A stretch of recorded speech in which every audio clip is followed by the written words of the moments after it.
जो अपना जीवन है ना, अपना जीवन है एक संघर्ष का जीवन है। और जो इस संसार में जितना संघर्ष करेगा ना, उतना ही वो आगे बढ़ेगा। जैसे एक छोटा बच्चा होता है, छोटा बच्चा जन्म लेते ही चलना शुरू कर देता है? नहीं कर सकता। उसकी एक प्रोसेस होती है। ज्यों ज्यों बड़ा होगा, बैठना सीखेगा, फिर यूँ अपान भाषा के पकड़िया चलना, फिर धीरे धीरे किसी को पकड़ के खड़ा होना, फिर पड़ेगा, गिरेगा, इस प्रकार से। तो संघर्ष है ना, संघर्ष ही क्या है? जीवन है। इससे जोड़कर एक कहानी सुना रहा हूँ आपको। बात है ये, बहुत पुरानी बात है। आपको ध्यान हो, एक नाविक हुआ था जिसने अमेरिका की खोज की थी। क्या नाम था? कोलंबस। भारत की खोज किसने की? इसमें भी जीके के प्रश्न है। अमेरिका की खोज करने वाला था कोलंबस, और भारत की खोज करने वाला वास्को डी। उनका काल लगभग एक जैसा ही है। 1498 में कालीकट बंदरगाह पर अपने वास्को डी गामा आए थे, उन्होंने भारत की खोज की। भाई इतिहास में ऐसा लिखते हैं, खोज तो पहले हो चुकी थी भारत की, लेकिन ऐसा लिखते हैं। तो क्या हुआ कि जो कोलंबस है वो एक बहुत बड़ी समुद्री यात्रा पे जा रहे थे। और समुद्री यात्रा, पता है आपको, जो समुद्री यात्री होते हैं या जो अंतरिक्ष में जाते हैं, वो अपनी जान को थैली पे लेके चलते हैं। आपको अभी पता है कि सुनीता विलियम्स है, अभी भी अंतरिक्ष में फंसी हुई है। बहुत कोशिश कर ली वैज्ञानिकों ने, लेकिन नहीं ला पाए। 237 दिन का, 337 दिन, ऐसे इतने दिन हो गए। वो कह रही है, कल ही मैंने पढ़ा है, उसका आर्टिकल पढ़ा है कि मैं बैठना चलना वो भी भूल गई। क्योंकि वहाँ पे क्या है, वहाँ पे ऐसा सिस्टम है कि गुरुत्वाकर्षण बल बिल्कुल शून्य है। भारीनता की स्थिति महसूस करते हैं तो हमेशा आदमी ऐसे हवा में ही रहता है। तो हुआ क्या कि जब कोलंबस से यात्रा पे निकल रहा था, जा रहा था, तो यात्रा बहुत कठिन पूर्वक थी, दुस्साहसी थी, कहने का मतलब। तो वहीं पे गांव का व्यक्ति, फ्रोज नाम का व्यक्ति, उस जो यात्रा उसको टालने की कोशिश कर रहा है। तो बहुत उसने अफवाह फैलाई। लास्ट में एक बंदा ऐसा मिल गया, उस बंदे का नाम था पिजारो। क्या नाम था?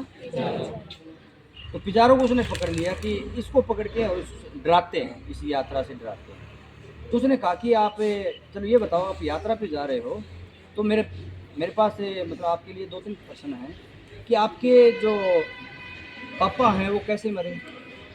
तो उन्होंने कहा कि मेरे पापा समुद्र में डूबने से मरे। मतलब आपके दादा?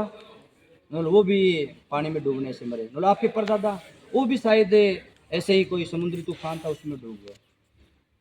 तब वो फरोज उस पिजारो को कहता है कि आप कितने मूर्ख हो, आपका पूरा खानदान है वो पूरा का पूरा समुद्र में डूब कर मर गया, और आप वापिस उसी रास्ते पे जा रहे हो, मरने के लिए जा रहे हो। ऐसा क्यों कर रहे हो भाई? जानबूझ के आप क्यों मर रहे हो? तो जो पिजारो नाम का जो व्यक्ति था, नाविक था, वो उसकी जो गलत नीयत थी रोज की, वो भाप लेता है।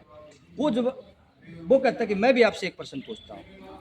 मतलब पूछो कि आपके जो पापा है वो कैसे मरे? मतलब मेरे पापा तो आराम से पलंग पे मरे, पलंग पे पड़े पड़े मरे। आपके दादाजी? मतलब वो भी आराम से पलंग था उसके ऊपर है उनके। मतलब आपके परदादा? तो शायद वो भी ऐसे मरे होंगे। तब उसने कहा कि तो आप भी एक जगह पड़े पड़े क्यों मरना चाहते हो?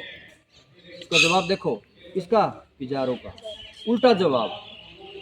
तो कहने का मतलब ये है इस कहानी से कि आप एक जगह रह कर क्यों मरना चाहते हो? जिंदगी क्या है? जीवन क्या है? संघर्ष है। और जितना संघर्ष करोगे आप उतने क्या करोगे? आगे बढ़ोगे। और अगर वो कोलंबस, वो वास्को डी गामा, वो सुनीता विलियम्स, वो कल्पना चावला, वो एपीजे अब्दुल कलाम अगर जीवन में संघर्ष नहीं करते तो उनका नाम इस दुनिया में नहीं होता। आप में से आपको भी नहीं पता है कि हम क्या बन सकते हो, लेकिन अपने अंदर की जो क्षमता है, अपने अंदर की जो क्षमता है, वो सबसे बड़ी, मतलब अपने आप को मोटिवेट करना भी बहुत बड़ी चीज़ है। इस मामले में एक कथन है स्वामी विवेकानंद का, मैं बच्चों को बहुत बार सुनाता हूँ। सबसे बड़ी चीज़ क्या है? विश्वास। क्या है? विश्वास। अपने आप पे क्या करना? विश्वास करना।